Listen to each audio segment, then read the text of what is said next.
നമ്മൾ കണ്ട് ശീലിച്ച ജോർജ് കുട്ടി ഇങ്ങനെയല്ല, അയാളുടെ സ്വഭാവം തന്നെ മാറിപ്പോയി. നമുക്ക് ഒരു തരത്തിൽ പോലും ബോറടിക്കാത്തൊരു പടമാണ്. ഫസ്റ്റ് സെക്കൻഡ് കമ്പയർ ചെയ്ത് നോക്കുമ്പോൾ ട്വിസ്റ്റ് ഇല്ല. ആ സിനിമ എനിക്കൊരു ആവറേജ് എക്സ്പീരിയൻസ് എന്ന് പറയാം. കാരണം ഈ ഒരു ഫ്രാഞ്ചൈസിയിൽ നമ്മൾ എക്സ്പെക്ട് ചെയ്യുന്ന കുറേ കാര്യങ്ങളുണ്ട്. അത് ഈ സിനിമയിലേക്ക് വരുമ്പോൾ അത്രയ്ക്ക് നമുക്ക് കിട്ടിയില്ല. ഫസ്റ്റ് വരുമ്പോൾ ഫസ്റ്റ് ഒരു പീക്ക് പടമായിരുന്നു, എല്ലാം കൊണ്ടും ഓക്കെ ആയിരുന്നു.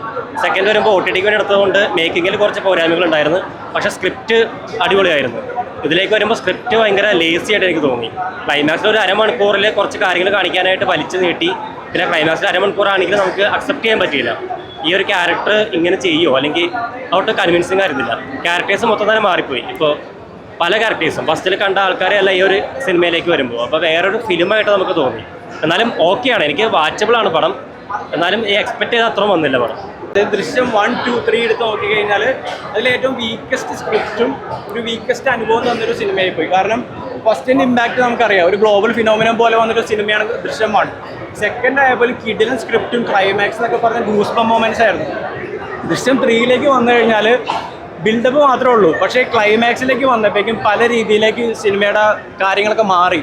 നമ്മൾ കണ്ട് ശീലിച്ച ജോർജ് കുട്ടി ഇങ്ങനെയല്ല. ജോർജ് കുട്ടിയുടെ മാനറിസംസും പെരുമാറ്റവും അയാളുടെ സ്വഭാവം തന്നെ മാറിപ്പോയി വേറൊരു രീതിയിലേക്ക് കാര്യങ്ങൾ പോയിട്ടുണ്ട്.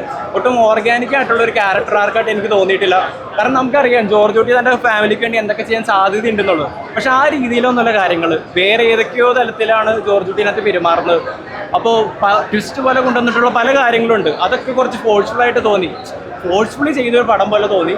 കുറച്ചും കൂടി സമയം എടുത്തിട്ട് കുറച്ചും കൂടി വർക്ക് ചെയ്തിട്ട് നല്ലൊരു ട്വിസ്റ്റ് അല്ലെങ്കിൽ നല്ലൊരു ഇമ്പാക്റ്റ് ഉള്ളൊരു ക്ലൈമാക്സ്, അതിൽ കുറച്ച് കാര്യങ്ങളൊക്കെ വളരെ അടിപൊളി കാര്യങ്ങളൊക്കെ ഉണ്ട്, ഒട്ടും ഇല്ല എന്നല്ല ഞാൻ പറയുന്നത്. പക്ഷെ എങ്കിൽ പോലും ആ ഒരു ഇമ്പാക്റ്റ് പേഴ്സണലി എനിക്ക് ഈ ഒരു സിനിമയിൽ നിന്ന് കിട്ടിയില്ല. ദൃശ്യം 2വിനേക്കാളും തൊട്ട് താഴെ നിൽക്കുന്ന ഒരു പടം മാത്രമായിട്ട് ഞാൻ കൺസിഡർ ചെയ്യുള്ളൂ. ഒരു ആവറേജ് എക്സ്പീരിയൻസ് മാത്രമാണ് എനിക്ക് കിട്ടിയത്. ഇമോഷണൽ പോയിന്റ് ഓഫ് വ്യൂ നോക്കുകയാണെങ്കിൽ ഇത്ര ഒരു അടിപൊളി പടമാണ്. പക്ഷേ ട്വിസ്റ്റ് പ്രതീക്ഷ ആരും പോകാൻ നിൽക്കരുത്. നല്ല സിനിമയാണ്, ആരും ഇങ്ങനെ ഡിഗ്രേഡ് നശിപ്പിക്കാൻ നിൽക്കരുത്. സിനിമ ദൃശ്യം 3 നല്ല സിനിമയാണ്. പക്ഷേ നമ്മൾ ഫസ്റ്റ് സെക്കൻഡ് കമ്പയർ ചെയ്ത് നോക്കുമ്പോൾ ട്വിസ്റ്റ് ഇല്ല. അതാണ് എല്ലാവരും പറയുന്ന ഒരു ഭയങ്കര നമ്മളെ ഞെട്ടിക്കുന്ന ട്വിസ്റ്റ് പരിപാടിയില്ല. അതാണ് ആൾക്കാർക്ക് ഒരു നിരാശയായിട്ട് തോന്നുന്നത്. പക്ഷേ ഒരു സിനിമാറ്റിക് പോയിന്റ് ഓഫ് വ്യൂ, ഒരു സിനിമേനെ നോക്കുന്ന രീതിയിൽ കാണുകയാണെങ്കിൽ ഇറ്റ്സ് എ ഗ്രേറ്റ് ഫിലിം. നമുക്ക് ഒരു തരത്തിൽ പോലും ബോറടിക്കാത്തൊരു പടമാണ്. അപ്പോൾ എല്ലാവരും കാണാൻ ശ്രമിക്കണം. നല്ല പടമാണ്. ഇങ്ങനെ ട്വിസ്റ്റ് ഇല്ല എന്ന് പറഞ്ഞ കാരണത്താൽ ഫാൻസുകാർക്ക് ഡൈജസ്റ്റ് ആവുമെന്ന് എനിക്ക് തോന്നുന്നില്ല. മാസ് എലിമെന്റ്സോ അങ്ങനത്തെ പരിപാടി ഇല്ലാത്തതുകൊണ്ട് ഇപ്പോൾ തുടരും പോലെ അങ്ങനെയല്ല പരിപാടി.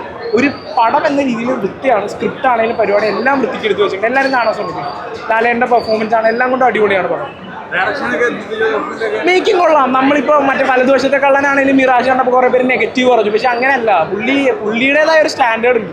അത് പുള്ളി നല്ല വൃത്തിക്ക് കീപ്പ് ചെയ്തിട്ടുണ്ട്. ഒട്ടും ഇപ്പോൾ ദൃശ്യം 3 മോശമാണെന്ന് പറഞ്ഞാൽ ഒട്ടും അല്ല, ഒരു നല്ല പടമാണ്. മോശമാക്കാൻ കുറേ പേര് ശ്രമിക്കും, അങ്ങനെയല്ല പടം. ഒരു അടിപൊളിയായിട്ട് നമുക്കിപ്പോൾ ഫാമിലി ആയിട്ട് കാണാൻ പറ്റിയ ഒരു ഡീസൻറ്റ് പടമാണ്. ഇമോഷണൽ പോയിന്റ് ഓഫ് വ്യൂ നോക്കുമ്പോൾ അതിന് നല്ല രീതിയിൽ കണക്ട് ആവും. പക്ഷേ വേറെ മറ്റേ മാസ് ട്വിസ്റ്റ് പരിപാടികൾ നോക്കിക്കഴിഞ്ഞാൽ പടം കണക്ട് ആവത്തില്ല. അതാണ് കാര്യം. പടം കൊള്ളാം, നൈസായിട്ടുണ്ട്. ഫസ്റ്റ് സെക്കൻഡ് വെച്ച് നോക്കുമ്പോൾ തേർഡ് കുറച്ചുകൂടി ഇമോഷണലാണ്. അങ്ങനെ ഭയങ്കര ട്വിസ്റ്റ് എലമെന്റ്സ് കുറവാണ് പൊതുവെ. അങ്ങനെ ആൾക്കാർ പക്ഷേ ഓൾറെഡി ജിത്തു ജോസഫ് പറഞ്ഞല്ലോ, അതിൻ്റെ അകത്ത് ഓൾറെഡി ട്വിസ്റ്റ് എലമെന്റ്സ്. പിന്നെ നമുക്കെല്ലാം അറിയാമല്ലോ, ഇനി അതിൻ്റെ അകത്ത് വലിയ ടേൺസ് ഒന്നും വരാനില്ല. അത് വെച്ച് നോക്കുമ്പോൾ പക്ഷേ എന്നാലും അത്യാവശ്യം ഇൻട്രസ്റ്റിംഗ് ആയിട്ടുള്ളുണ്ട് 2-3 കാര്യങ്ങളൊക്കെ. അപ്പോൾ കൂടുതൽ കുറച്ചുകൂടി ഇമോഷണലാണ് സ്റ്റോറിയും പോണത്. ഇതായിട്ടാണ് നിർത്തിയത്. ലാലേട്ട് പിന്നെ വിജയ് അടിപൊളിയായിരുന്നു. മസ്റ്റ് വാച്ചാണ് തുടങ്ങിയത്. മസ്റ്റ് വാച്ച് മൂവിയാണ്. ഫസ്റ്റ് സെക്കൻഡ് ജിത്തു ജോസഫ് പറഞ്ഞ പോലെ അല്ല, ഒരു ഇമോഷണൽ അല്ല. ഇത് മസ്റ്റ് കണ്ടില്ലെങ്കിൽ നഷ്ടമാണ്. ഭയങ്കര അടിപൊളി പടമാണ്. ഇത്ര തന്നെ സൂപ്പറാണ്. ചേട്ടാ കണ്ടില്ലെങ്കിൽ അത് നഷ്ടമായി പോകും. പെട്ടെന്ന് ഇത്രയും പേര് അപ്പം തന്നെ ടിക്കറ്റ് എടുക്കുക, വേഗം കാണുക, അത്ര എനിക്ക് പറയാനുള്ളൂ. പിന്നെ അടുത്ത് തന്നെ എൻ്റെ ഒരു മൂവി വരുന്നുണ്ട്. അപ്പോൾ എല്ലാവരും ഒന്ന് പറ്റുമെങ്കിൽ ഒന്ന് സപ്പോർട്ട് ചെയ്യുക. ഒരു 2-3 മന്ത്സിനുള്ളിൽ വരും. ഒന്ന് സപ്പോർട്ട് ചെയ്ത് കഴിഞ്ഞാൽ ഭയങ്കര അധികം സന്തോഷമായിരിക്കും.